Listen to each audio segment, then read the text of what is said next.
Welcome back to Atlanta Diaries, the place where meaningful conversations with breakthrough women come to life. I'm your host, Enma Popley, and I'm thrilled to embark on season 3 alongside all of you. After a much needed break, back with a renewed energy, I hope to make these conversations even more enriching and meaningful. I do want to express my gratitude to all my supporters and cheerleaders who have introduced me to Atlantas who they believe deserve celebration and whose stories are bound to inspire others. I hope these stories will empower you as you create your own narratives, leaving a lasting impact on the world around you. In case you've missed any episodes from the previous seasons, do visit my website www.enmapopley.com. Your feedback is incredibly valuable to me. Therefore, please don't hesitate to share any suggestions or ideas you may have to further evolve Atlanta Diaries. I'm honored to introduce Shabnam Virmani, an award-winning documentary filmmaker and passionate explorer of mystic poetry. With a remarkable journey spanning over 2 decades, Shabnam's profound connection with the oral folk traditions of mystic poets like Kabir and Shah Latif was ignited by the 2002 Gujarat riots. This transformative experience led her to channel her inspiration into multiple creative avenues, including 4 documentary films on Kabir, the establishment of the digital archive Ajab Shahar, and the authorship of compelling books. Her film Kabira Khada Bazaar Mein won the Special Jury Prize at the National Film Awards 2011. As the founder of the Kabir Project, housed at the Srishti Institute of Art and Design and Technology in Bangalore, Shabnam fosters an intricate tapestry of spirituality, culture, and socio-political exploration through festivals, workshops, yantras, and student labs. Without further ado, let's dive into the intriguing world of mystic poetry and embark on a journey to discover the unique and fascinating path of Shabnam Virmani. Hi, Shabnam. A very warm welcome to the show, and thank you very much for taking out time for this conversation. Sure, I'm really happy and honored to be here speaking to a global audience. I think interested in hearing from women, right? That's the USP of Atlanta Diaries. That is correct. I'm really glad to be here. Thank you. Great. I have spent all of yesterday and day before yesterday in trying to research all that you've done. And I'm sure it's not even a fraction of the real Shabnam. But I was intrigued and I thought that would be a good place to start, from journalism to film and now music. How did your early years shape this incredible path you've embarked upon? So maybe I could start by saying when I think of the trajectory I've made, I don't say from journalism to films to music. I actually say from journalism to films to poetry and music. Because what I do right now, the crux of it is the mystic poem as a song. And spiraling outwards from there are not only films, but like you said in my introduction, a certain amount of event organizing, scholarship, writing, singing, and recently, experimenting with pedagogy to take this to children. So really the crux is not singing. Now for me, it's really this poetry, and I'll wear many hats because that's the thing that inspires me. What in my early years has led to this? That's an interesting question. I guess in some conscious way since my formative years been interested in the area of peace building or being able to resolve conflict. And very early on in my work years, it was always a gaze outside, seeing conflict in human society, whether it was between 2 genders or between 2 castes or between 2 religions. That was the primary motivation that propelled me to do the kind of video, radio, and other community-based work I did, or human rights work I did with media.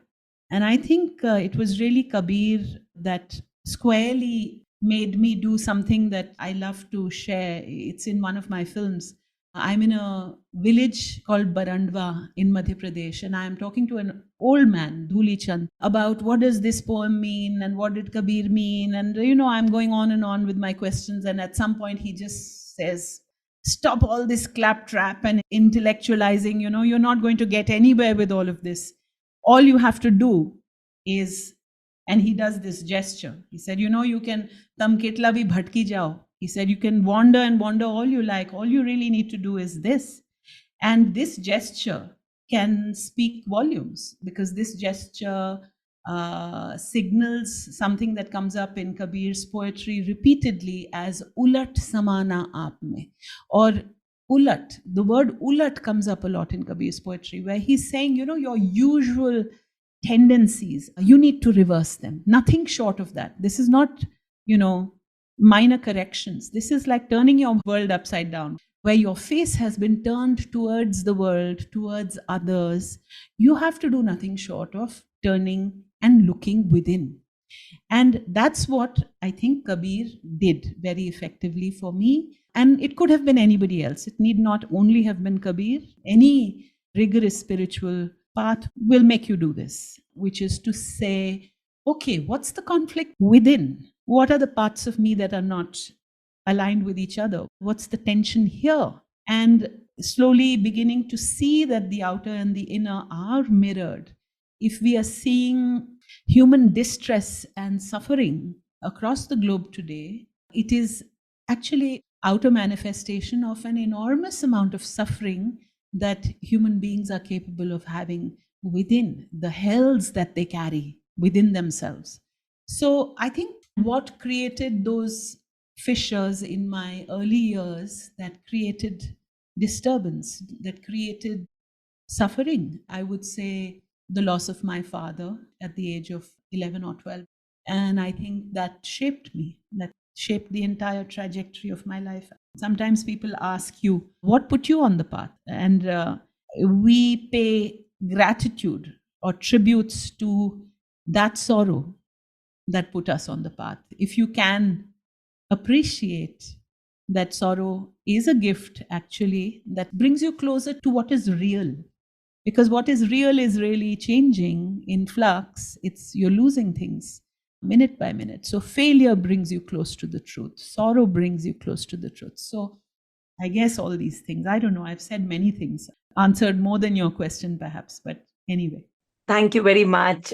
In fact, we had Shaheen earlier in the podcast who actually talked about the same thing. It's the mirror versus the magnifying glass. And I think I call it work in progress, Shabnam. Sort of feel like bringing my journey in this, right? I'm a mom. I've got grown up young boys, and letting go is not the easiest thing to do. And parallelly, as a coach, I'm helping other clients reframe perspective, right? So there's always this dilemma that you're teaching people to reframe perspectives, but back home, you're struggling at some level. I'm just wondering, did you navigate that challenge? Did imposter syndrome hit you? Did you feel like a fraud saying, hey, I'm sharing this powerful message of Kabir, but my own house is not in order? This is something which I was struggling with literally all through the research. No, that's a very good question. In fact, that's something I often discuss with one of my very dear friends and students, Swagat, who often brings this up. Because I keep encouraging him to go places and sing. He has a beautiful voice. And he's learned all this music from me, and he has a deep respect and sensitivity to the tradition, his own understanding of it. But he says, Shabnam, who am I? I mean, you've worked for over 2 decades on this. I'm just starting out, and how can I go out there? So he often has this question of this imposter syndrome. And while I respect that, because very few people have that, it's a sign of your integrity. And if you have an imposter syndrome, if it strikes you, it means you are asking the right questions of yourself. I think in all my communications, whether it is in my films or in my writing or in my singing, I present myself as a seeker, as a work in progress, to use your phrase. I mean, I think we'd be facetious if we presented ourselves as anything but works in progress, because we are extremely frail human egos, and we are struggling to stay connected with something that feels real. We lose sight of it so quickly. How quickly our ego narratives come in to hide the truth from us, and how quickly we are able to use a phrase from a Kabir song, Maya Maha Thagini Ham Jani. I mean, Maya, which is ego delusion, can swindle you in the blink of an eye. And how we begin to believe our self glorifying narratives. It's capacity of the human mind for denial and deception. Oof. I just see newer and newer examples of it. People around me and my own as well. So, yes, I mean, I don't think I would present myself as someone who has internalized these truths. I always present myself and find myself, even as a filmmaker, sharing these ideas, or as a facilitator sharing these ideas with children. You know, this is what we tell teachers. You don't have to have the answers, because you will be fake if you present yourself to children as having the answers to these poems and these amazing songs. These are mystic songs and mystic truths, and we all have to become people who are questing, including the teachers. So create that kind of an atmosphere in your classroom. जो आप भी खोजी बनो, बच्चों के साथ खोजी बनो. You know, so there isn't a pre-given meaning of a song. Exactly the opposite of how these poems are taught in Hindi textbooks in our Hindi classrooms in Indian schools, where there will be a kunji and there will be, this is the correct meaning of this, and this, in this, Sant Kabir is saying X, Y, or Z. And we say that's a non-starter. In the Shabad classroom, you never explain the poem. You create an experience where a child begins to find his or her own meanings in the poem. And by inhabiting it through the lens of their own lived experience, their own rigor of applying it to themselves. And in fact, I would say that all the people I have featured in my films, if you've had an opportunity to see any one of them, they're amazing, very, very insightful people talking about Kabir. But each and every one of them is a flawed human being. Nobody in my films is an arrived soul. Not Prahlad Tipanya, not Fariduddin Ayaz, not Linda Hess. All these luminaries of the four Kabir films, they're all seeking to find, and I would say with some rigor, walking the talk, trying to walk the talk. And that's what's inspiring. Thank you for sharing that. So many questions are coming to my mind, and I'm wondering where to again segue for the benefit of the audience, which is very diverse. I know you've spoken about Kabir metaphorically. Little bit about the teachings of Kabir, or what was Kabir's, mantra. That'll help us to take the conversation to the next level. I know it's a difficult ask. Yes, it's a very difficult ask, because, it's really interesting. It's remarkable how this body of verse can be about any and everything. It's not like you say, there are poets who write about X, Y, and Z. But it's remarkable how this body of poetry, which goes by the name of Kabir, the Kabir oral traditions, in which a lot of poets and unknown seekers and singers and poets have contributed, because nobody knows what the original Kabir text was. There's no way of knowing. So it's a constantly evolving body of verse, has commentaries on life and death in such a holistic way that I struggle to know where I would find a mool mantra, which would be one idea that captures it all. For the benefit of people who don't know anything about Kabir, I would say he was a poet who fiercely interrogated the self along with the world. He fiercely critiqued identity politics of any kind. He interrogated and dissolved any attempt by us to pin ourselves with any category, label, identity. He will continually ask you to question any such label you give yourself. And he will bring you to an appreciation of the utter impermanence of all categories that you think are fixed about yourself and the world. And he will invite you, therefore, to dance with death, to appreciate that things are not real, things are not fixed, things are continually changing. And therefore, if you are alert to the fact that your relationship with your child has what you thought it was, what's very dear to you has already died. It's being reborn in this moment. A new relationship is being born in this moment. And can you be in step with that? Where you have to learn the art of dying. Sufis, Kabir, the Bauls, they will all in very different and very beautiful and shocking ways even teach you the art of dying, because the art of dying will release you into the art of living. Because if you confront death, then you live a better life, actually, a less clingy life. Because the moment you stop clinging, conflicts begin to resolve. All manner of conflicts, inner and outer. So I don't know. That's a very sort of a generic kind of an introduction to give about Kabir. But I really see this as the heart of his message, his wisdom. It's very, very difficult to bring this to bear in your ordinary life.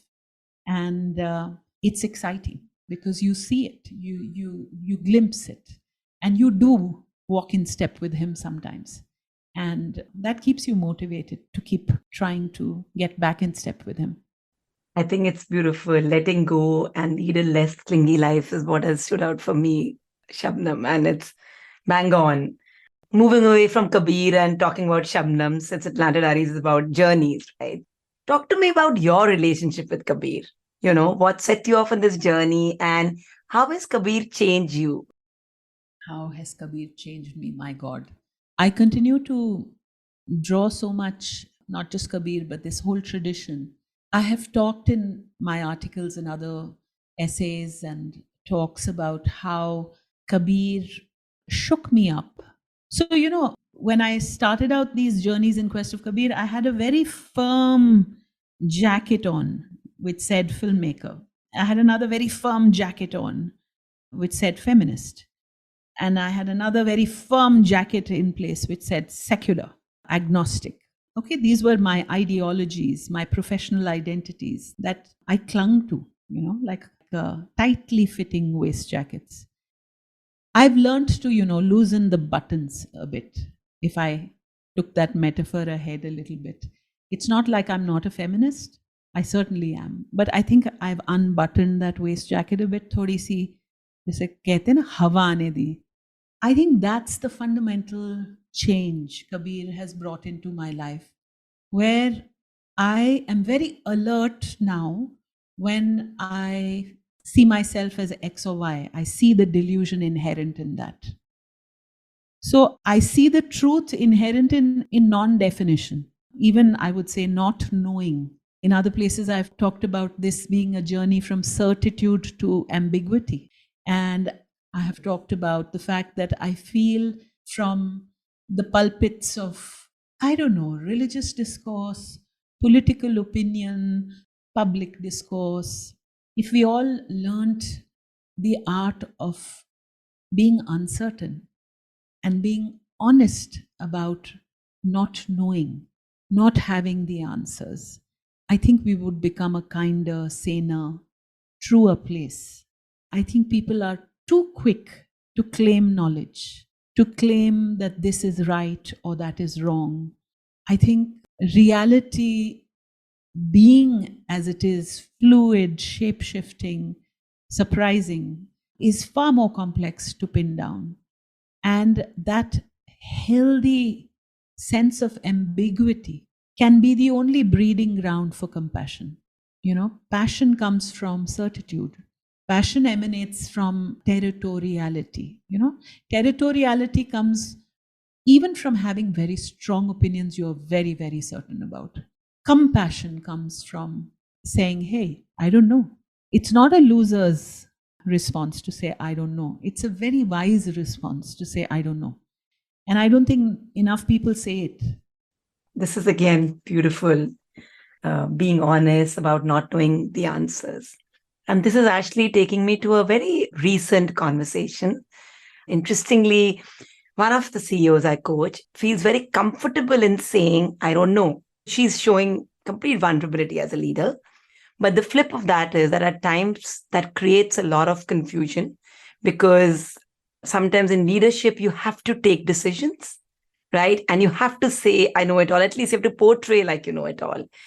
So, how will you help this leader feel or validate to this leader that what she's doing is right? And therefore, how can she navigate this journey still with vulnerability and compassion? So I'm going back to a moment in my history, my early years of learning to be a filmmaker. I was on a film shoot in Gujarat.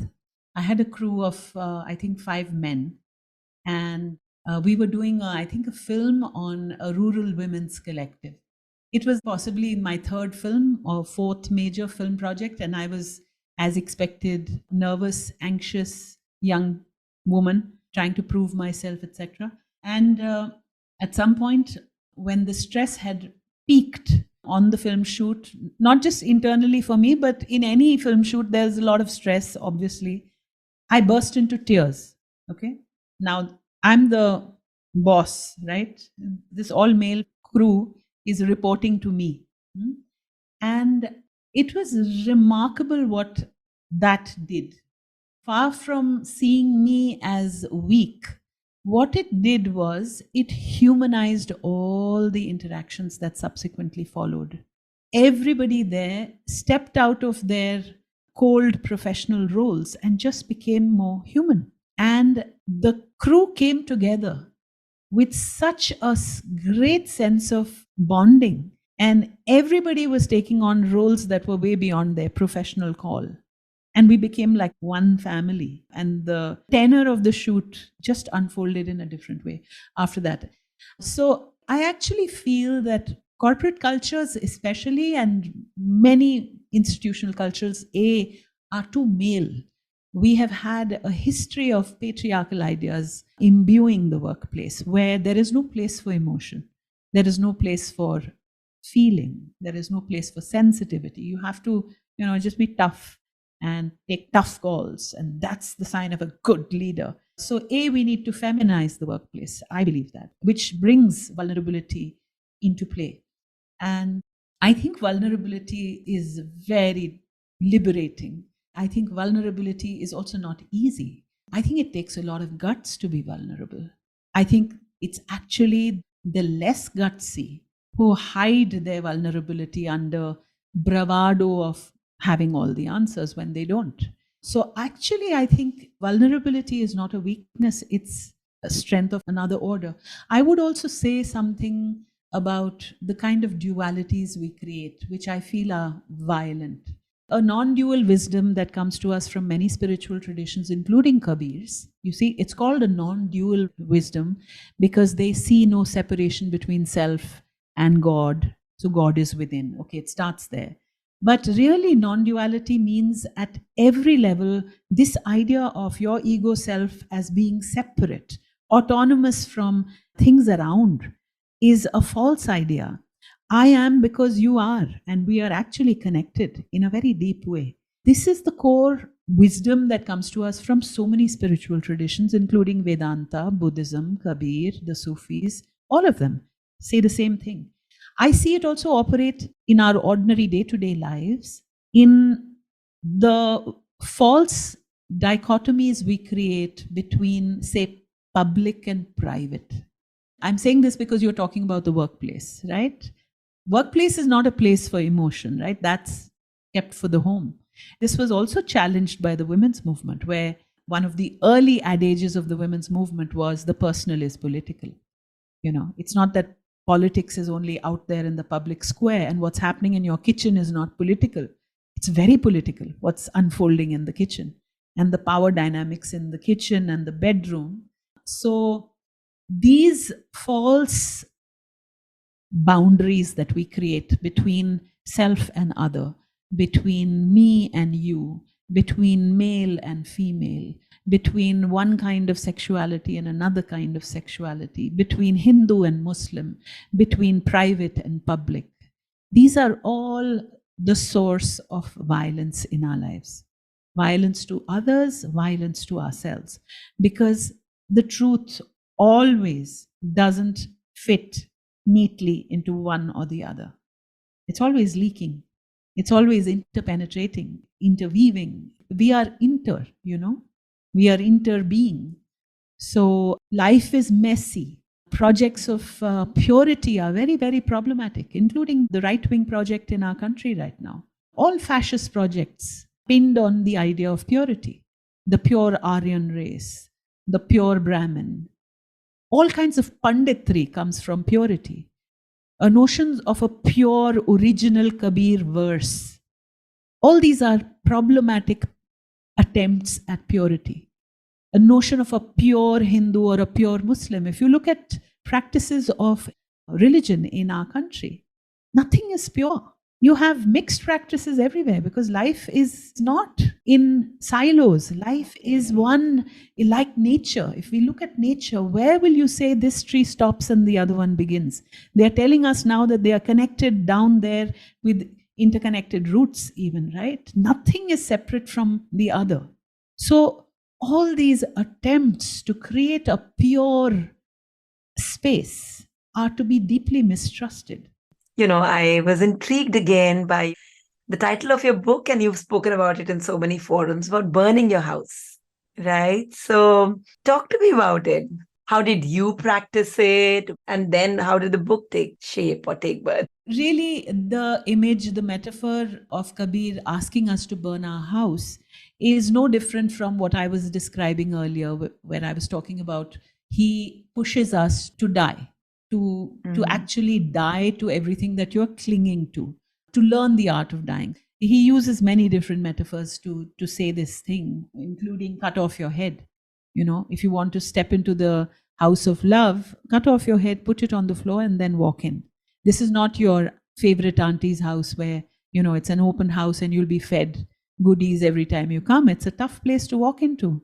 Love, not easy. You need to cut off your head. You need to give up clinging to your sense of self, your cherished, very precious, but highly self-absorbed narrative of you. I mean, it sometimes blows my mind, we go about our lives so caught up in our stories. And sometimes we are liberated and we see how small those stories are. There's this Buddhist teacher, Alan Wallace, and he put it so well in a talk where he said, just leave your story at the door and then walk in. But essentially, how many of us are able to step out of our stories? We are the kirdar, we are the tragedy queens of our stories or the heroes of our stories. We are just never able to step out of our stories, to look back at the stage of our lives and say, hey, it's just a play, let me not take it so seriously. Can I step out of it? And I think this wisdom helps you do that. It makes you laugh at yourself for taking so many things, including your identity, so seriously. So burning down your house is one more very Kabirian poetic image where he says, Jo ghar jalaya apna chale hamare saath.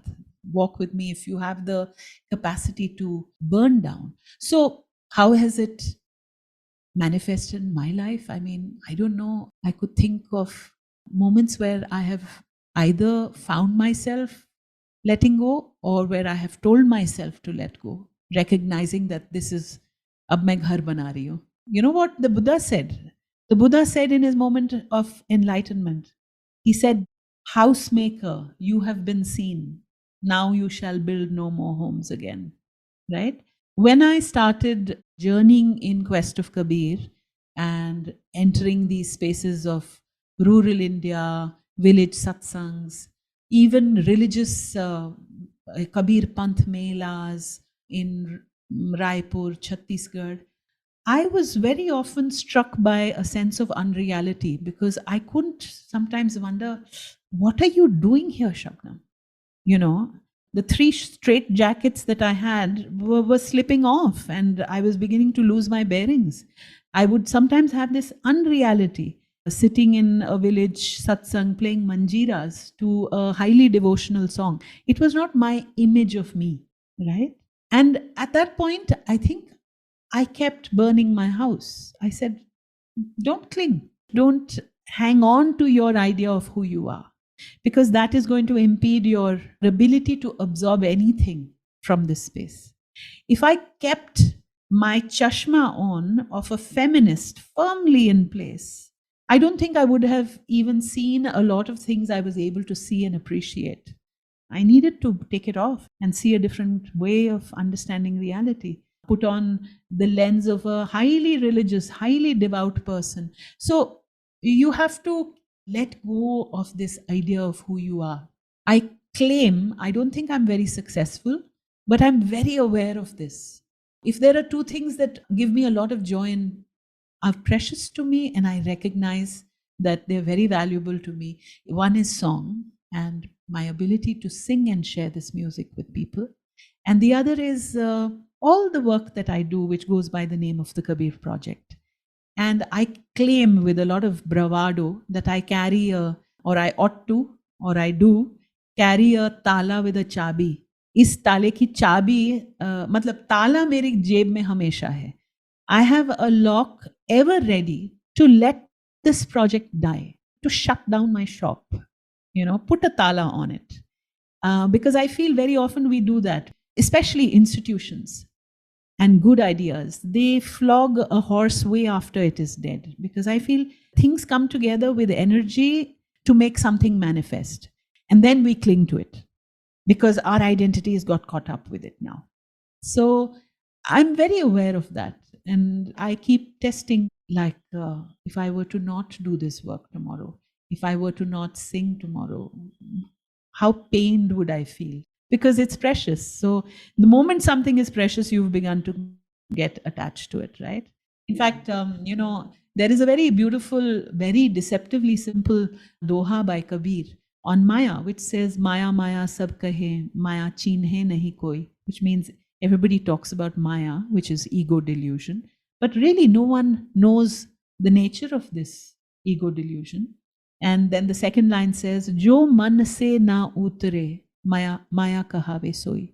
Meaning, that which is obsessing your mind right now is already laced with delusion. So if you're obsessing about your children, or if I'm obsessing about anything else, we must know that we are attached and thereby deluded. Because attachment comes with the idea that this is mine, delusion number 1.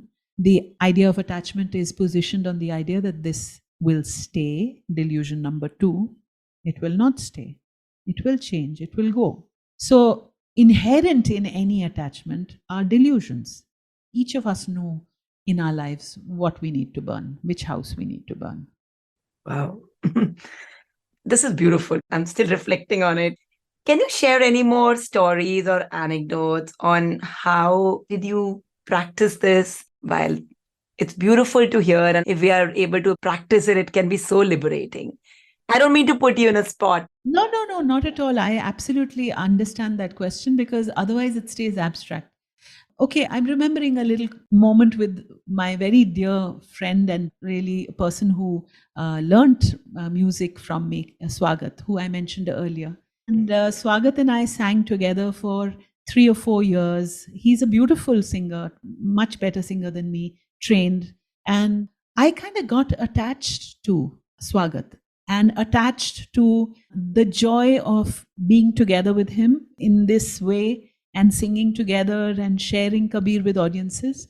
And he's a young man who needed to go on with his life. And I remember that moment we were sitting on the terrace and I was anxious, and I could trace the anxiety with my delusion that I can stay a guru to him forever and he's going to be needing me forever, and that he's not going to, bloom and become his own person and move on and have no place for me in his life anymore. And I remember sharing this with him and saying, I need to burn this house right now, this Wow. clinginess. And I'm burning it right now. And I was crying also and saying that this is bothering me about me and you. And he laughed and he was, I think, a little moved. And he said, Shabnam, you're a very brave person if you can bear all this to me.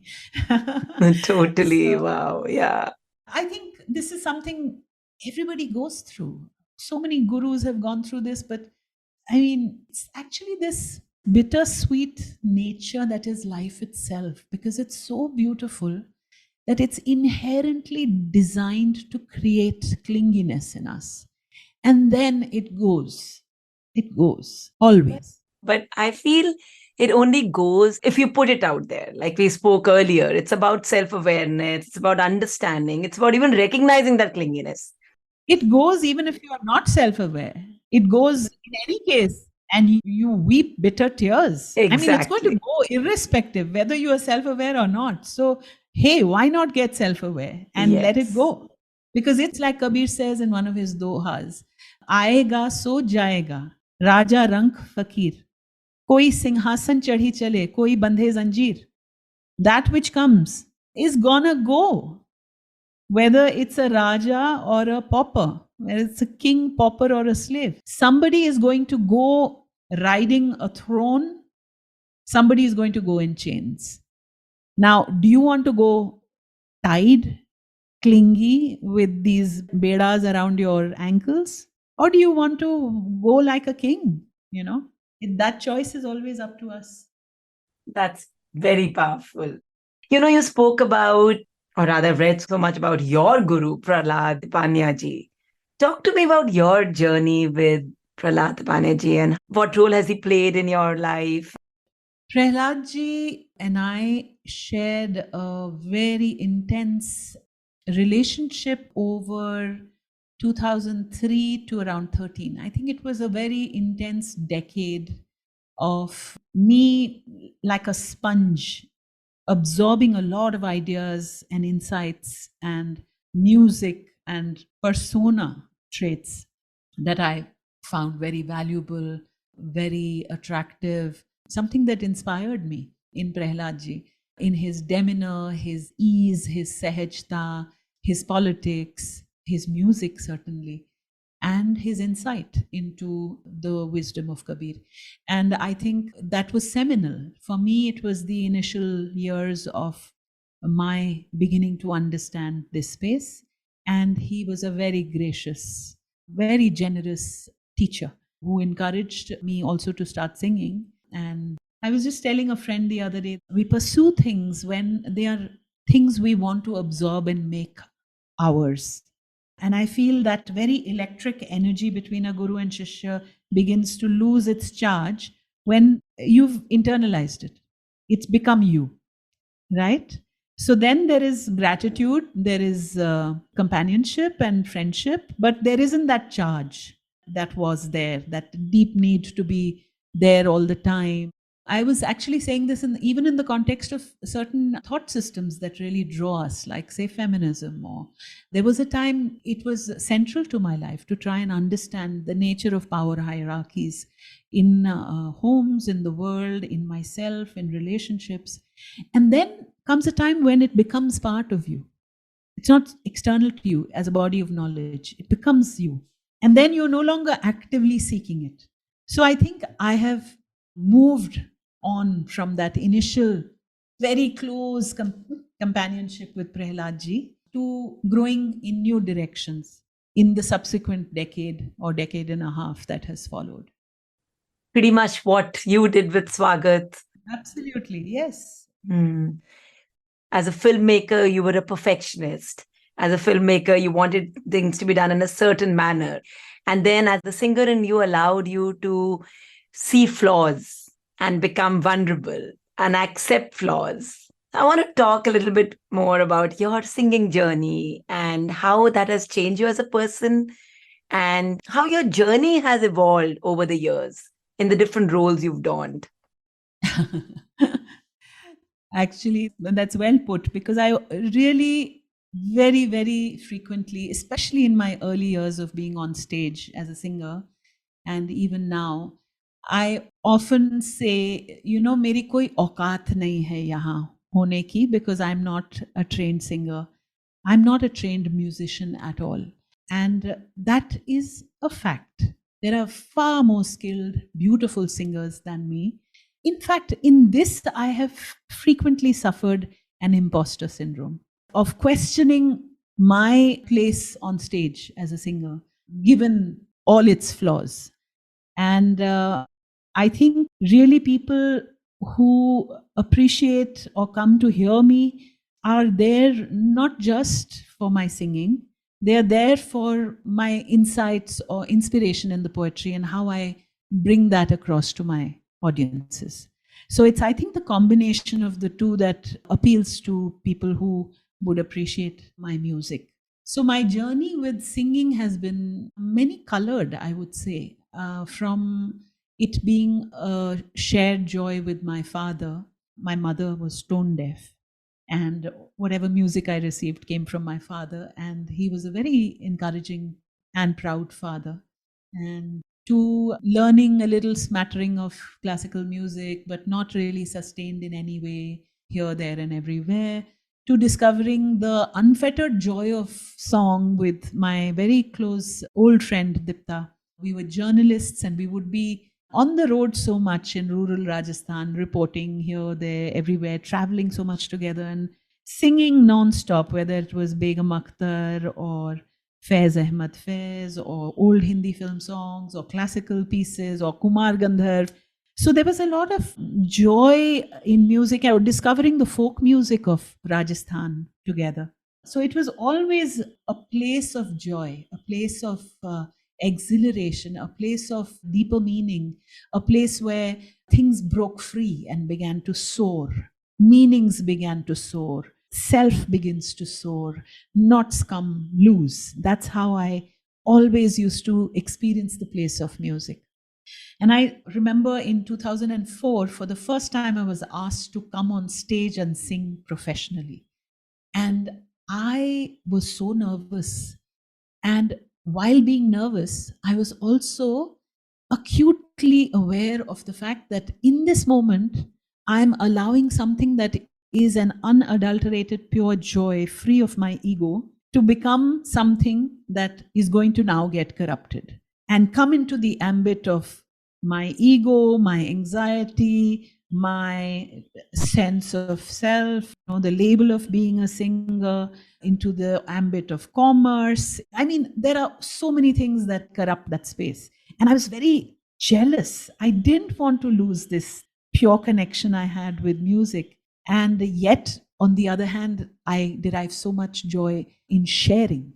I do believe this is the core idiom of all my work, the joy I derive from sharing what my insights are. The lure of being able to share this poetry and music that was nourishing me so much through song put me on stage. And I did come on stage, and I weathered some years of imposter syndrome, anxiety, whatever. And at some point, I think I have come to feel comfortable in my skin now, in my avatar as someone who shares things through her music. And I've reclaimed that place of being able to actually lose the idea of the singer and become one with the song. That happens sometimes. You're graced with that sometimes in performance or in satsang, which is why I actually prefer the space of satsang rather than concert, because it cultivates a less self-conscious idea of being a singer. It engenders a sense of community singing rather than you singing and other people listening. You're creating some kind of energy together. That satsang really attracts me. And that's where I prefer to sing more than on stage. So singing to you is not about performing. The singing to you is about, like you said, sharing your ideas. I love the way you said it nourished you and you want to pass on the same knowledge further. You bring the word satsang, and this took me back to my days when my grandmoms used to attend satsangs. So I was actually really wanting to explore with you your perspective on satsang in the Kabir Project. I think I've said in my TED talk that I always used to imagine satsang as a term you relate with old women. Exactly. Yeah. It's like a post-retirement option for housewives. Who else goes to satsang? And when we started the Kabir Project and I started getting possessed with this music, I would sing every morning here. Some of my students in Srishti said, can we come and join you? And slowly the tradition began in my house of regular open door satsangs repeatedly, sometimes twice a week. I would have an open door policy. Anybody who was interested in imbibing this poetry and music was welcome to come, and then we would end with having breakfast together. So it would start at 8 in the morning, and that lasted over a decade, that tradition. And I remember some of my students at Srishti, these uber cool younger generation, would come up and say, Shabnam, I love coming here, but can we not call it satsang? I said, why? What happened? She said, I tell my friends I'm going to satsang and they roll their eyes. So can we call it something a little cooler?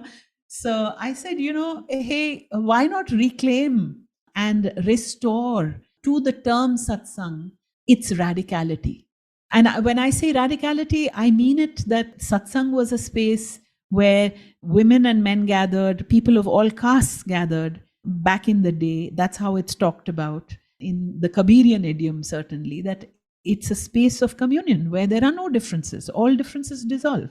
And even today, even during my research in Rajasthan, Malwa, and all these places, satsang tends to be a more porous space where people of other castes and other religions will all sit, an open gated space where you can gather and dissolve your differences through this poetry and music. So that is the radical character of satsang, where you shed your ego, even as a singer, and the distance between singer and listener dissolve as well. And I would imagine that when a satsang reaches its true perfection, the difference between you and God dissolves. You are one with the song, you are one with that energy, you're one with each other.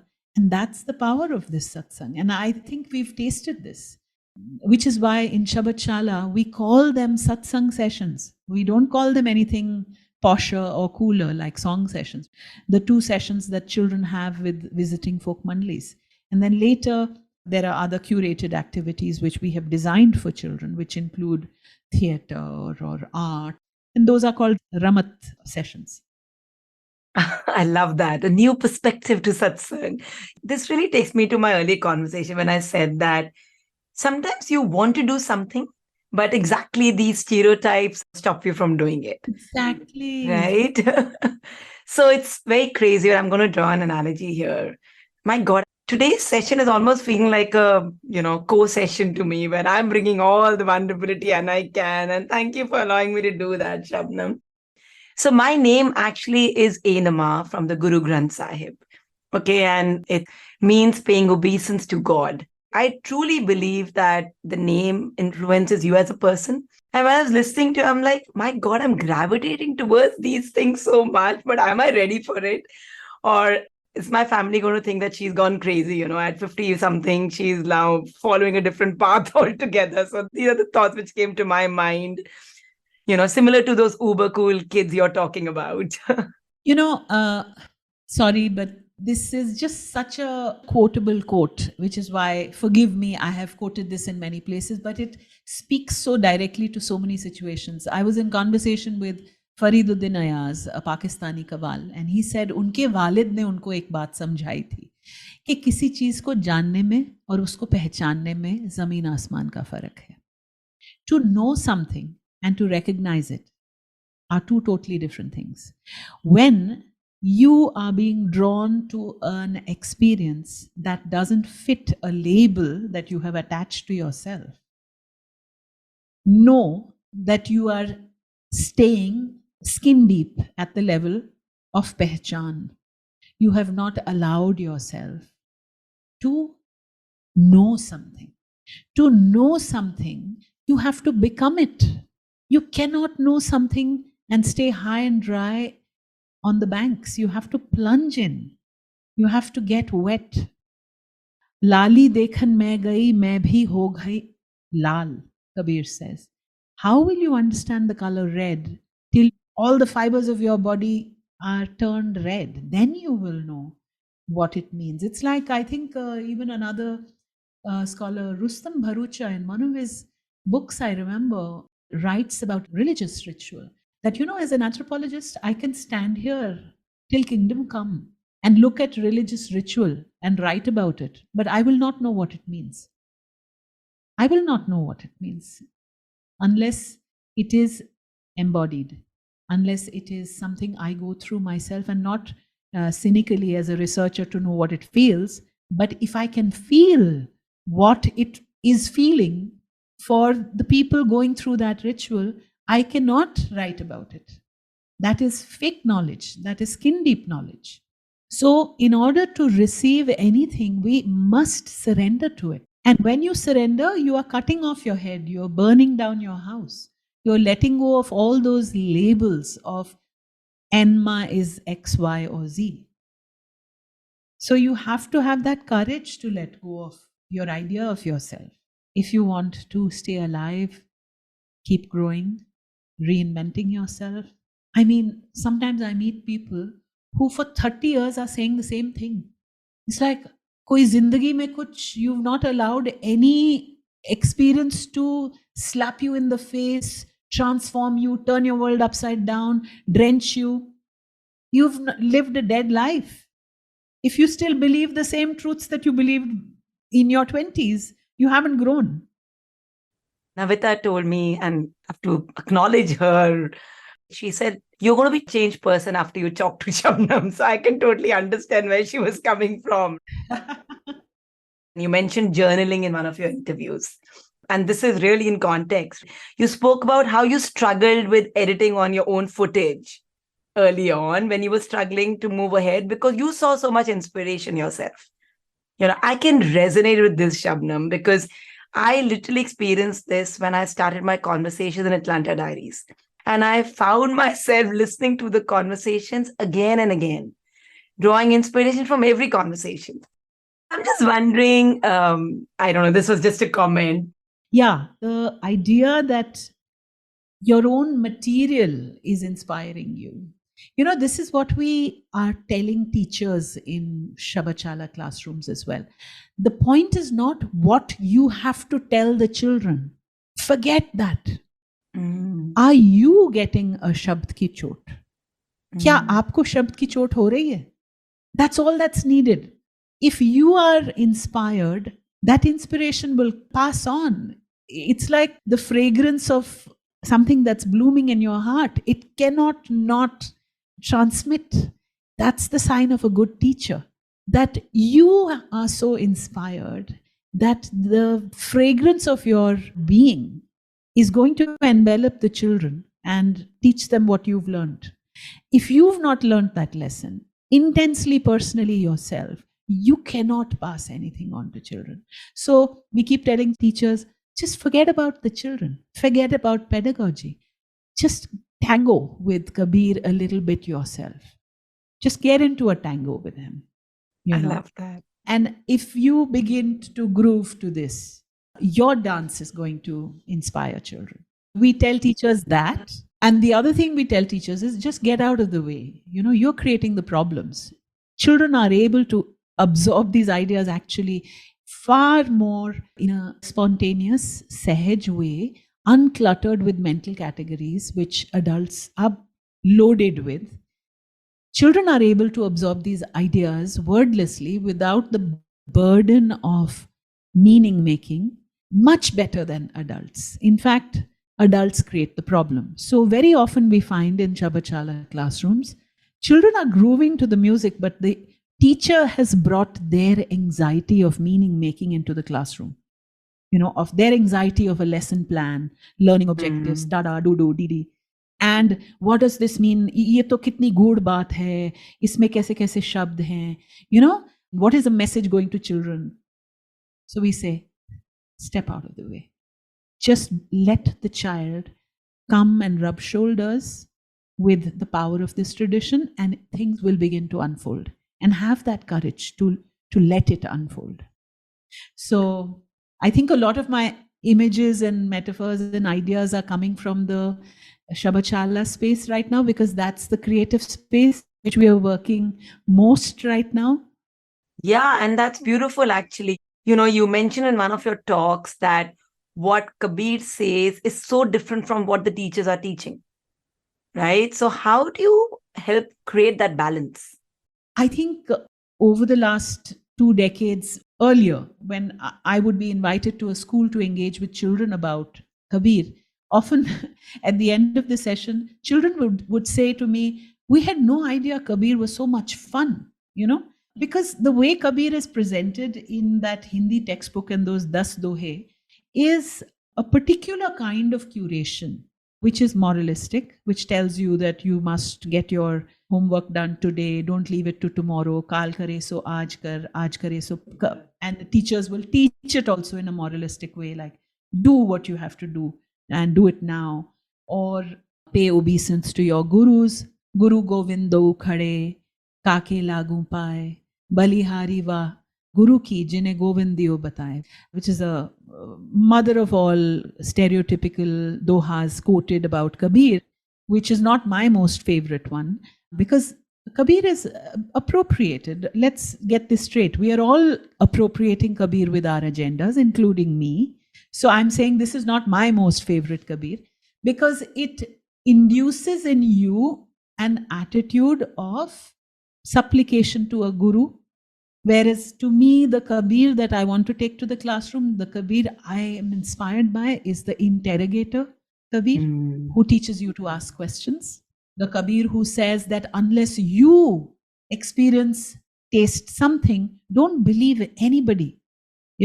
So that's the challenging Kabir that we are wanting to bring to classrooms, whereas typically they will curate these moralistic mat pita ki seva karo, don't question your parents. I'm saying question your parents. These are retrograde values that sometimes come to us from the older generation, ideas of patriarchy, ideas of casteist attitudes, religious prejudice. That is the Kabir we are taking to classrooms, where we are asking children to think for themselves and not receive unthinkingly paradigms of knowledge simply because guru says it or your parents say it. No. So you're rocking to great music as children, and गाते गाते ये ideas आपके जहन में घर करते जा रहे हैं, and it's not central, like what is the meaning of this poem or this song. It's something that's happening alongside, and music भी है, शब्द भी है, एक experience है, एक अनुभव है. So that's the approach we're bringing. Oh, this has been so great, Shabnam. So when again Navita talked to me about you, I played the video in the house and my mother was visiting me. And after, I don't know how many times she's asked me, when is Shabnam coming as your guest? Like, trust me, in those 32 episodes, I don't think she's pushed any episode more than this one. So the other day I told her, Shabnam is finally coming as a guest and she was elated. I love being the go-to person for the geriatric generation. I love it. I'm not being sort of sarcastic, but I feel very, very happy that it's the mother-in-laws and the grandmothers who instantly will connect, because this is something they have tasted from their era when it was a much more palpable reality. I think your generation, my generation, belongs to the one that started getting divorced from a lot of these oral traditions in our highly modernized convent educated lives. So some of my Srishti students would say, finally, my grandmother can relate to something I'm studying in Srishti. Also, I want to say that it's a big thrill to see the younger generation leap across all the cultural specificity that a medieval poet of the 15th century and the living folk traditions in the various different dialects in which they are sung. And yet, I find the younger generation in cities, in urban colleges and schools can relate with this. They find something in it of value because these are ideas that are so, you cannot resist them because they are speaking directly to you about things that matter. Absolutely. So, love you to give us a glimpse of your singing. And before that, as a tradition, since Atlanta Diary started as a place where we can learn and unlearn our definitions of, call them success, achievement, journeys, What are your parting thoughts for aspiring leaders as they transition? Parting thought for aspiring leaders. I think so much has already been said about interrogating the self, questioning divisive identities, questioning what one is getting clingy to.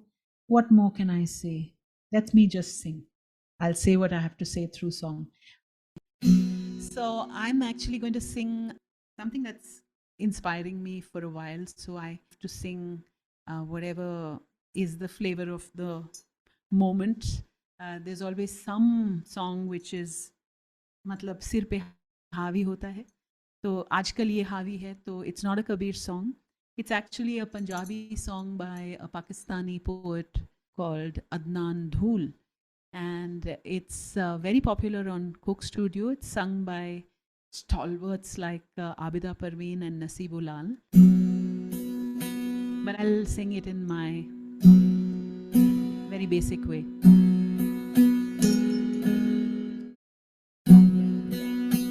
ਪੀੜਾ ਨੂੰ ਮੈਂ ਸੀਨੇ ਲਾਵਾਂ ਤੇ ਮੈਂ ਹੱਸਦੀ ਜਾਵਾਂ ਧੁੱਪਾਂ ਦੇ ਨਾਲ ਲੜ ਲੜ ਕੇ ਮੈਂ धूपों से धुप्पा दे नाल लड़ लड़ के मैं लबियां अपनी छावां. So for non-Hindi speaking audiences, the poet is saying that in a feminine gender, the voice is saying,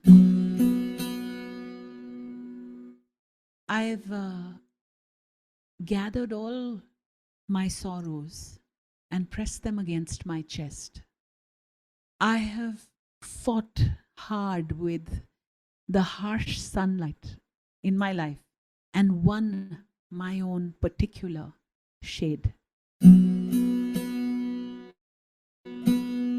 दुख भी अपने सुख भी अपने मैं ते बस ए जाना.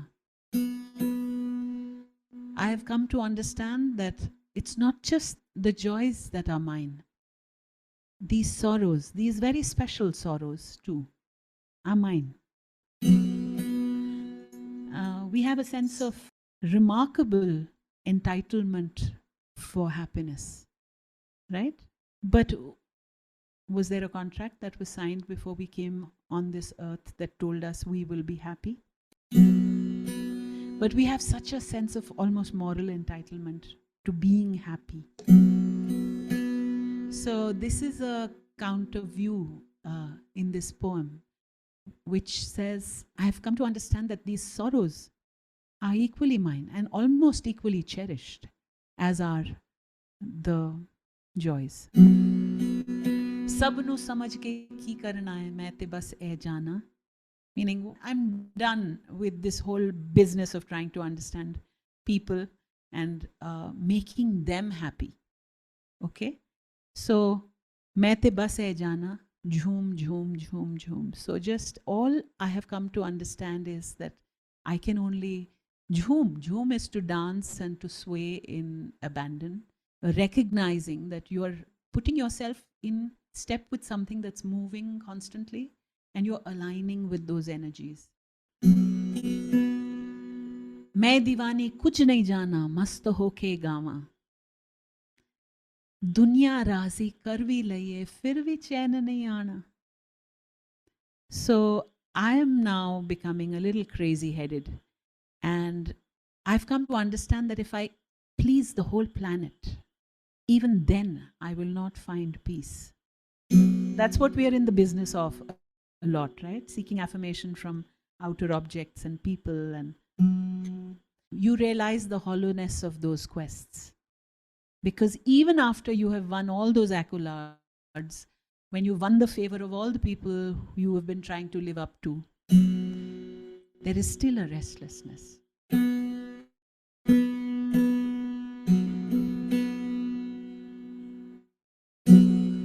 दुनिया राजी कर भी लइए फिर भी चैन नहीं आना. सारी खुशियां मिल जावन ते पिछे की रह जाना. That question comes. We keep hankering for more objects, property, money, but then beyond that, more experiences. We consume experiences too, don't we? We want more knowledge, even more. And then there's this beautiful last tantra, which I love, which says, मैं ते मेरे वर्गियां की खुद को लूं शर्माना. You know, we keep comparing ourselves with others. There's always this competitive or evaluate, like how far did I get ahead versus others, and feeling small compared with others. So this poet is expressing that wonderful sense of fullness of arrival into a state where you are nobody other than yourself. You're not being compared to anyone. मैं ते मेरे वर्गियां की खुद खोलूं शर्माना. दुनिया राजी कर भी लइए फिर भी चैन नहीं आना. जो है तेरा लब जाएगा करके कोई बहाना. That which you are seeking is going to find you by hook or by crook. So relax. पीड़ा नू मैं सीने लावा ते मैं हसदी जावा. धुप्पां दे नाल लड़ लड़ के मैं लबियां अपनी छावा.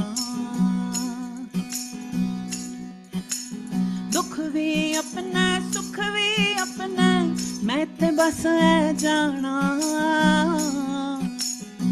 सब नू समझ के की करना है दिल नू ऐ समझावा. तू झूम झूम झूम झूम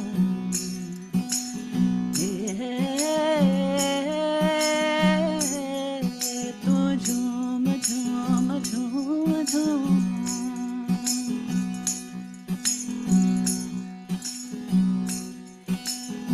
मैं दीवानी कुछ नहीं जाना मस्त होके गावा. दुनिया राजी करके कमले फिर भी चैन नहीं आना. सारी खुशियां मिल जावन ते पीछे की रह जाना. तेरे बस में कुछ भी नहीं है दिल नू ऐ समझावा. तू झूम झूम झूम झूम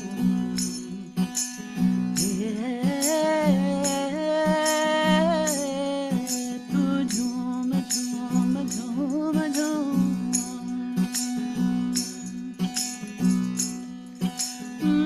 मैं राजी अपनी जात तू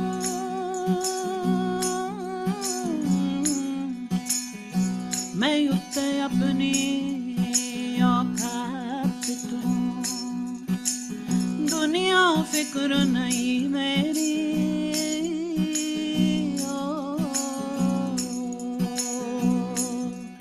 मैं समझ गई हर बात नू.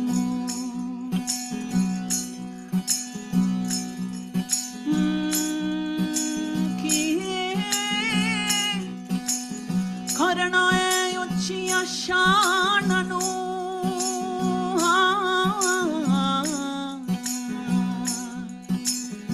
की हथ लाना है आसमान नू.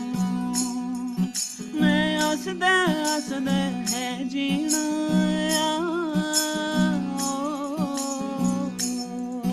मैं निकल गई गुमान तू.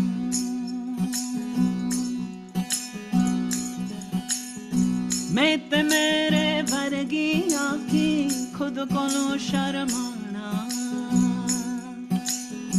दुनिया राजी कर भी लई है फिर भी चैन नहीं आना. जो है तेरा लब जाएगा करके कोई बहाना. तेरे बस में कुछ भी नहीं है दिल नू ऐ समझावा. तू झूम झूम झूम झूम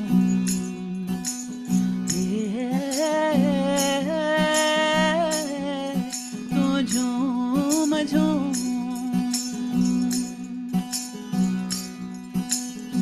भीड़ा नू मैं सीने लावा ते मैं हसदी जावा.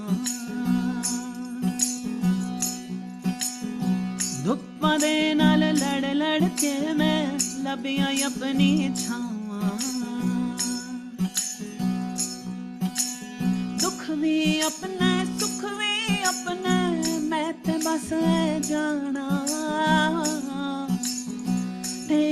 में कुछ भी नहीं है दिल नु ऐ समझावा तू झूम तू झूम तू झूम झूम तू झूम तू झूम तू झूम झूम तू झूम झूम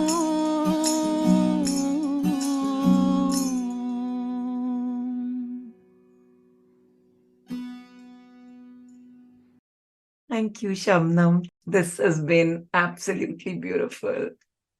My pleasure. I had no idea it would last this long. Yes, even I did not, and I just trusted the process. So thank you again. Thank you for being a part of this incredible journey with Atlanta Diaries. I have had the privilege of hosting guests who courageously shared their most vulnerable selves with me. And even if only a small segment of these conversations can champion the journey of one person, it will be worth each and every moment. And together, we know we can create an even greater impact. So I do have a humble request for you. If you found value in these episodes, please consider sharing the podcast with your friends, family, and on your social media. I would also love to hear your thoughts and will really appreciate if you could take a moment to leave a review or rating. See you next week for another inspiring journey on Atlanta Diaries.